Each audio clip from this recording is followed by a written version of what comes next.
দুর্নীতি যেই করেছে, আওয়ামী লীগ, বিএনপি, জাতীয় পার্টি যারাই করেছে তাদের সুন্দরভাবে ধরা হোক। রাজনীতি ওই যে ভেদাভেদ ভুলে বাটন চেপে ইতিহাসের পাতা থেকে মুছে দেবে 1952 সাল, 1900 গণঅভ্যুত্থান, 1971, এই সমস্ত কথাবার্তা বলা উচিত নয়। তিনি অনেক কষ্ট করে একটা অবস্থানে এসেছেন, ডক্টর মোহাম্মদ ইউনূস। তিনি আমাদের জাতির অনেক আকাঙ্ক্ষা পুরুষ, কিন্তু উল্টাপাল্টা কথা বলা উচিত না। সে যে অবস্থানে থাকুক, এটা আমি করি। মুক্তিযোদ্ধাদের অবমাননা করা হয়েছে এই সমস্ত কথা বলে, আমি তীব্র প্রতিবাদ জানাই এই সমস্ত কথাবার্তা। তারা ভালোভাবে দেশ চালাক এবং দুর্নীতি নির্মূল করুক, এটা হলো আমাদের চাওয়া। এখানে সাবেক প্রধানমন্ত্রী শেখ হাসিনা হোক, যেই হোক, তাদের টাকা উদ্ধার করুক বিদেশ থেকে, বাংলাদেশের রিজার্ভ ভালো হোক। কিন্তু উনি যেই অন্তর্বর্তীকালীন সরকার গঠন করেছেন, এই সরকার দিয়ে পারবে না। এরা হলো এনজিও টাইপের একটা সরকার। আরো ভালো ভালো লোক অন্তর্ভুক্ত করতে হবে যদি বাংলাদেশকে দুর্নীতি মুক্ত করতে হয়।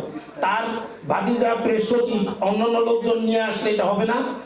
একটা সৎ আরো একটা বড় অন্তর্বর্তীকালীন সরকার গঠন করে যদি বাংলাদেশটাকে দুর্নীতি মুক্ত করতে পারে, আমরা সবাই অভিনন্দন জানাবো। আমরা যে যা দল করি, আমরা সবাই চাই এই দেশটা ভালো থাকুক, এই দেশের মানুষ শান্তিতে থাকুক, জিনিসপত্রের দাম কমুক, মানুষ যেন রাস্তাঘাটে সুন্দরভাবে চলতে পারে, এটা থাক।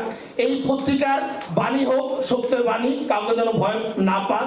এবং এখন মিডিয়া বোধহয় একটু মুক্ত, কাউকে সমালোচনা করলে গ্রেপ্তারি পরোয়ানা জারি করা হয় না, পূর্বে যেটা করা হয়েছে। এইটার জন্য অভিনন্দন জানাই। এবং তারা ভালো কাজ করে দেশের একটা দৃষ্টান্ত স্থাপন করবে। বিশেষ করে আমার সাথে পরিচয় আছে রেজওয়ানা আপা এবং ডক্টর আসিফ নজরুল, ব্যক্তিগতভাবে আমার পরিচিত।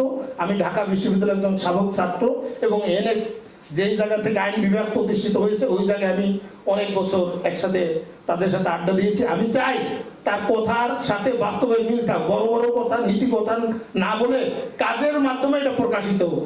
আমরা কথা বলি অনেক বড় বড়, কিন্তু কাজ করি কম।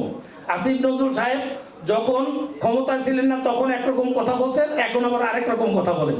আমি চাই কথার কথা না বলে কাজের মাধ্যমে এই সমাজটা সুন্দর হোক। সবার কল্যাণ কামনা করি, সবাই ভালো থাকুক। আমরা মুক্তিযোদ্ধাদের অলওয়েজ সেলুট জানাই। ধন্যবাদ।